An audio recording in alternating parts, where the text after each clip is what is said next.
أعوذ بالله من الشيطان الرجيم. بسم الله الرحمن الرحيم. رب اشرح لي صدري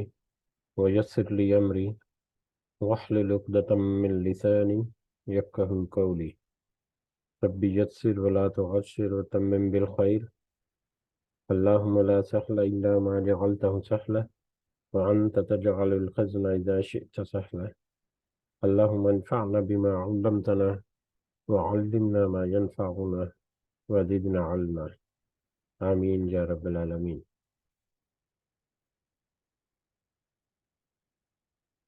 آج ہم انشاءاللہ اللہ کے خاص فضل و کرم سے، اس کی خاص رحمت اور توفیق سے ہم سورۃ العنکبوت کی آیت نمبر 52 سے آنورڈ اپنے سبق کا آغاز کریں گے اور کچھ آیات کو سمجھنے کی کوشش کریں گے۔ سب سے پہلے ہم اسی کی حمد اور اسی کا شکر اور اسی کی تعریف کرتے ہیں جس نے ہمیں یہ وقت اور یہ مہلت عطا فرمائی، جس نے ہمیں یہ وسائل اور بے شمار نعمتیں اور سہولتیں اللہ تعالیٰ نے ہمیں میسر فرمائیں، جس نے خاص کر ہمارے دلوں میں ڈالا کہ ہم اس بابرکت کلام کو سمجھنے کی کوشش کریں۔ اللہ تعالیٰ سے دعا ہے کہ اس کوشش میں ہمیں استقامت نصیب فرمائے، اس کی صحیح سمجھ ہمیں عطا فرمائے اور اپنی اصلاح کے ساتھ اپنے ساتھیوں کی اصلاح کرنے کی توفیق عطا فرمائے، اور دنیا کے ساتھ اللہ تعالیٰ میں آخرت کی فلاح، بھلائی، کامیابی اور خاص اپنا فضل و کرم ہمارے شامل حال کرے۔ آمین یا رب العالمین۔ اس سے پہلے کل کی ہے مجلس میں ہم نے آیت نمبر 45 سے لے کر آیت نمبر 51 تک ہم نے کل آیات جو ہیں وہ سمجھنے کی کوشش کی تھی۔ اس کا ترجمہ ایک دفعہ ہم یاد دہانی کے لیے دہراتے ہیں، جس میں اللہ تعالیٰ نے فرمایا آیت نمبر 45 سے آنورڈ، جو کتاب آپ کی طرف وحی کی گئی ہے اسے پڑھیے اور نماز قائم کریں، یقیناً نماز بے حیائی اور برائی سے روکتی ہے، بے شک اللہ کا ذکر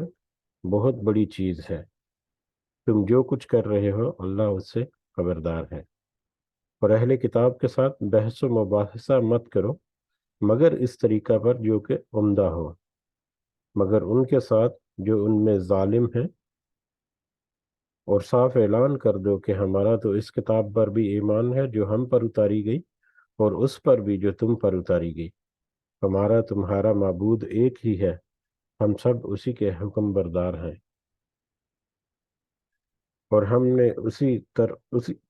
نے اسی طرح سے آپ کی طرف اپنی کتاب نازل فرمائی، پس جنہیں ہم نے کتاب دی وہ اس پر ایمان لاتے ہیں، اور ان مشرکین میں سے بھی بعض اس پر ایمان رکھتے ہیں، اور ہماری آیتوں کا انکار تو صرف کافر ہی کرتے ہیں۔ اس سے پہلے تو آپ کوئی کتاب نہ پڑھتے تھے اور نہ کسی کتاب کو آپ نے ہاتھ سے لکھتے تھے کہ باطل پرست لوگ شک و شبہ میں پڑھتے، بلکہ یہ قرآن تو روشن آیتیں ہیں جو اہل علم کے سینوں میں محفوظ ہیں، ہماری آیتوں کا منکر تو بجز ظالموں میں سے اور کوئی نہیں۔ انہوں نے کہا کہ اس پر کچھ نشانیاں یا معجزات اس کے رب کی طرف سے کیوں نہیں اتارے گئے؟ اب کہہ دیجئے کہ نشانیاں تو سب اللہ تعالیٰ کے پاس ہیں، میں تو صرف کھلم کھلا آگاہ کر دینے والا ہوں۔ کیا انہیں یہ کافی نہیں کہ ہم نے آپ پر کتاب نازل فرما دی صلی اللہ علیہ وسلم جو ان پر پڑھی جا رہی ہے، اس میں رحمت بھی ہے اور نصیحت بھی، اور ان لوگوں کے لیے جو ایمان لاتے ہیں۔ یہ کل کی آیات تھی ہم نے جس میں اس کتاب یعنی قرآن مجید کے بارے میں اللہ تعالیٰ نے ذکر کیا کہ ان لوگوں کے لیے جو یہ توقع کرتے ہیں کہ کچھ معجزات جیسے پہلے نبیوں کو دیے گئے اس طرح سے کچھ معجزات ملنے چاہیے، تو ان کی طرف اشارہ تھا کہ یہ قرآن کیا ان کے لیے ایک معجزہ کافی نہیں جس میں ان کو بہت ساری ہدایت کی باتیں، بہت ساری ایسی چیزیں جن کے بارے میں وہ سوچ و سمجھ نہیں رکھتے، جن کے بارے میں ان کو پتہ نہیں تھا، جن کے آئندہ آنے والے حالات کے بارے میں تو یہ کتاب کے بہت سارے پہلو جو ہے وہ تو اٹ سیلف ایک معجزہ ہے، تو کیا ان کو یہ معجزات جو ہے قرآن کی شکل میں نظر نہیں آتے؟ اور اس میں خاص بات جو کل کی آیات میں ہم نے دیکھی تھی، اور جس کا ہلکا سا تذکرہ بھی کیا تھا کہ آئندہ آنے والی آیات میں ہجرت کرنے کی طرف اشارہ ملے گا، یا ہجرت کرنے کے احکامات جو ہیں اس کی طرف ایک انکریجمنٹ ہوگی، کہ اگر یہاں پر حالات جو ہیں وہ مشرقین نے تنگ کر رکھے ہیں تو بہتر ہے کہ ہجرت کر جاؤ، جہاں پر تم آسانی سے اپنے دین کے اوپر عمل درآمد ہو سکو۔ تو اس ضمن میں جو آیت نمبر 45 تھی، اس میں کچھ نصیحت جو اللہ تعالیٰ نے فرمائی کہ سب سے ضروری چیز جو ہے وہ اپنے ایمان کے بچا کر اپنے ایمان کے اوپر قائم رکھنا ہے، اور اس کے لیے کتاب کی یعنی قرآن مجید کی تلاوت کرتے رہنا، اس کو سمجھنا، اس کو پڑھنا پڑھانا، اور جتنے بھی قرآن مجید کے متعلقہ علوم ہیں ان کے اوپر دسترس عبور حاصل کرنا مختلف مقاصد کے لیے، اور پھر نماز کا قائم رکھنا، اور پھر نماز کے علاوہ اللہ کا ذکر ہر وقت کرتے رہنا۔ یہ دو تین جو بنیادی نصیحتیں اللہ تعالیٰ کی طرف سے کل ہم نے آیت نمبر 45 میں دیکھی، جو کہ انتہائی اہمیت کی حامل ہے۔ بڑھتے ہیں آج کے سبق کی طرف، آیت نمبر 52 سے انورڈ۔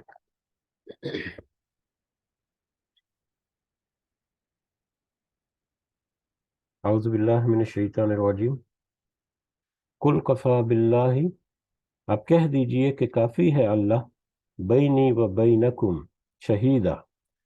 میرے اور تمہارے درمیان بطور گواہ۔ کہہ دیجئے کہ میرا اللہ میرے اور تمہارے درمیان یا ہمارے درمیان بطور گواہ کافی ہے۔ یعلم ما فی السماوات و ما فی والارض، وہ سب کچھ جانتا ہے جو کچھ آسمانوں اور زمین میں ہے۔ اس سے پہلے قرآن مجید کے بارے میں جو بار بار تذکرہ ہوا، لیکن جو مشرکین مکہ جو ہیں وہ اپنی ضد پر اڑے ہوئے اس کا انکار کرنے کے لیے مختلف طرح کے ہیلے بہانے، اور اس نصیحت کو قبول کرنے کے لیے قبول کرنے سے بچنے کے لیے مختلف طرح کے آرگومنٹ جو ہے، جیسا کہ اس سے پہلے کافی دفعہ ذکر ہوا کہ وہ ان کو سمجھ بھی، ان کے دل جو ہے وہ بہت ساری چیزوں کی گواہی دیتے ہیں، جیسا کہ اپنی اگلی آیات میں بھی ہم دیکھیں گے کچھ، کہ جیسے یہ کائنات جو ہے آسمانوں کو اور زمین کی طرف دیکھو کہ یہ کس نے پیدا کی، تو ان کا کہنا ہے کہ ہاں بالکل اللہ نے یہ پیدا کی، بارش جو ہے وہ کون برساتا ہے، رزق کون دیتا ہے۔ تو ایسی جو بڑی بڑی نشانیاں ہیں، جو بڑے بڑے اللہ کی قدرتیں جو ہیں، ان کے اوپر تو وہ اقرار کرتے ہیں کہ ہاں بالکل ایسا ہی ہے، یہ تو اللہ تعالیٰ ہی کرتا ہے۔ لیکن جو توحید کے اوپر جو ہے نا، اللہ کے علاوہ باقی جو ہستیاں جن کو وہ پکارتے ہیں ان کو چھوڑنے کے لیے تیار نہیں، اور اسی ضد اور ہٹ درمی میں آ کر نبی کریم صلی اللہ علیہ وسلم کی نبوت کا وہ انکار کرنا، اور قرآن مجید کے اوپر شک کرنا، اور اس کی سچائی جو ہے اس کے اوپر مختلف طرح کے سوال اٹھانا، تو یہ ان کا وتیرہ رہا ہے۔ تو ان سے یہ کہا گیا کہ آپ ان سے کہہ دیجئے کہ میرے اور تمہارے درمیان وہ اللہ ہی کافی ہے، جس کے بارے میں تم گواہی دیتے ہو مختلف جگہوں پر، جیسا کہ اگلی آیات میں ہم دیکھیں گے۔ تو اگر تم وہ سارا کچھ مانتے ہو لیکن نصیحت کو قبول نہیں کرنا چاہتے، توحید کو نہیں اپنانا چاہتے، اور اس قرآن کو اور محمد صلی اللہ علیہ وسلم جو ہے ان کی گواہی نہیں دینا چاہتے، تو پھر یہ جان رکھو کہ ہمارے اور تمہارے درمیان اللہ ہی بطور گواہ کافی ہے، کہ وہ سب کچھ دیکھ رہا ہے، سب کچھ نوٹ کر رہا ہے، سب کچھ اس کے احاطہ علم میں ہے۔ اور تمہارا یہ عمل اور ہمارا بھی یہ عمل جو ہے ایک وقت آئے گا کہ ہمارے سامنے ہی پیش کر دیا جائے گا، تو لہٰذا ہمارے اور تمہارے درمیان جو ہے وہ اللہ ہی گواہ کافی ہے۔ وہی آخرت میں ہمارے درمیان فیصلہ بھی کرے گا، اور جو بھی حق پر ہوگا، انصاف ہوگا جو بھی، وہ پھر مل کر رہے گا۔ یعلم ما فی السماوات والارض، اور وہ اللہ جو ہے وہ تو ہر چیز کو، ہر سب کچھ جانتا ہے جو کچھ آسمانوں اور زمین میں ہے۔ والذین آمنوا بالباطل، اور وہ لوگ جو ایمان لائے باطل پر، اس کے باوجود کہ وہ یہ چیز جانتے ہیں، مانتے ہیں کہ اللہ جو ہے وہ آسمانوں اور زمین میں ہر چیز کو احاطہ کیے ہوئے ہے، اس کے باوجود والذین آمنوا بالباطل، وہ لوگ جو باطل پر ایمان لاتے ہیں، وکفروا باللہ، اور انہوں نے کفر کیا اللہ کی آیات کا یا اللہ کے ساتھ، اولئک هم الخاسرون، یہی وہ لوگ ہیں جو خسارہ پانے والے ہیں، یہ وہی لوگ ہیں خسارہ پانے والے۔ تو سارا کچھ جانتے بوجھتے ہوئے بھی اگر وہ اپنی ضد پر اڑے ہوئے ہیں تو یہ لوگ جو ہیں بالآخر ان کو خسارہ جو ہے وہی ہوگا دنیا میں، چاہے ان کو ان کی ضد کی وجہ سے کچھ ظاہری طور پر کچھ فائدہ مل جائے، کچھ وہ اپنا عہدے جو ہیں بچا لیں، کچھ مال و دولت بچا لیں، کچھ زندگی آسان کر لیں اپنی، یا زندگی میں مطلب کچھ آزمائشیں جو ہیں جو دین کے رستے پر، اسلام کے رستے پر چل کر آنی ہے، ان آزمائشوں سے بچا کر اپنے آپ کو بڑی پرسکون اور راحت بخش زندگی ظاہری طور پر گزار لیں دنیا میں۔ لیکن ایک وقت آئے گا کہ ایسے ہی لوگ جو اللہ کی ہدایت کا انکار کرنے والے ہیں، وہ پھر خسارہ پانے والے اس میں سے ہوں گے، نقصان اٹھانے والے میں سے ہوں گے۔ وَيَسْتَعْجِلُونَكَ بِالْعَذَابِ، اور وہ سب جلد مانگ رہے ہیں آپ سے عذاب۔ اب مشرکین مکہ کا ایک یہ بھی قول رہا ہے بار بار کہ ہم تو اس نبی کو نہیں مانتے صلی اللہ علیہ وسلم، ہم تو یہ کتاب کو نہیں مانتے، کوئی ایسی بات نہیں ہو، اس طرح سے طرح طرح سے عذر جو پیش کرتے، تو کچھ معجزات جو ہے وہ طلب کرتے، اور معجزات کے ساتھ ساتھ وہ پچھلے نبیوں کی طرح کہ اگر تم سچے نبی ہو اور یہ کتاب سچی ہے، اور یہ تم جو ہمیں بار بار مطلب وارننگ دے رہے ہو عذاب کی یا سزاؤں کی جو اس سے پہلے قوموں کے اوپر آئے، تو اگر ایسا کچھ سچا ہے اور یہ واقعی سچے ہو تو پھر یہ عذاب کی کیوں نہیں جاتا؟ تو وہ جلد مانگ رہے ہیں آپ سے عذاب کو، آپ کے سزا جو عذاب جو ہے، وہ کہتے ہیں جب آئے گا تو پھر دیکھی جائے گی، اس وقت تو ہم اپنے حال میں ہی بہتر ہیں۔ وہ لولا، اگر نہ ہوتا اجل مسمى، عذاب کا وقت مقرر شدہ، اللہ کی طرف سے اگر عذاب کا وقت جو ہے وہ طے شدہ نہ ہوتا، لجاءہم العذاب، تو ضرور آ جاتا ان پر عذاب۔ اگر اللہ کی طرف سے ایک طے شدہ وقت نہ ہوتا عذاب کا مقرر، اور اس طے شدہ وقت میں آٹومیٹکلی مہلت جو ہے وہ شامل ہو جاتی ہے، کہ اللہ تعالیٰ نے اگر مہلت جو ہے وہ اللہ تعالیٰ کی سنت نہ ہوتی، یا اللہ تعالیٰ ان کے لیے مہلت نہ مہیا کرتا، اور عذاب کا وقت جو ہے وہ کوئی مقرر نہ ہوتا، تو پھر یقیناً جس طرح سے یہ ضد اور ہٹ درمی پر اترے ہوئے ہیں، اور جس طرح سے خاد کر توحید کے معاملے میں یہ ڈنڈی مارتے ہیں، تو اللہ تو اسی وقت عذاب لیا تھا، لیکن اللہ نے اپنا قول جو ہے اس کے اوپر بھی وہ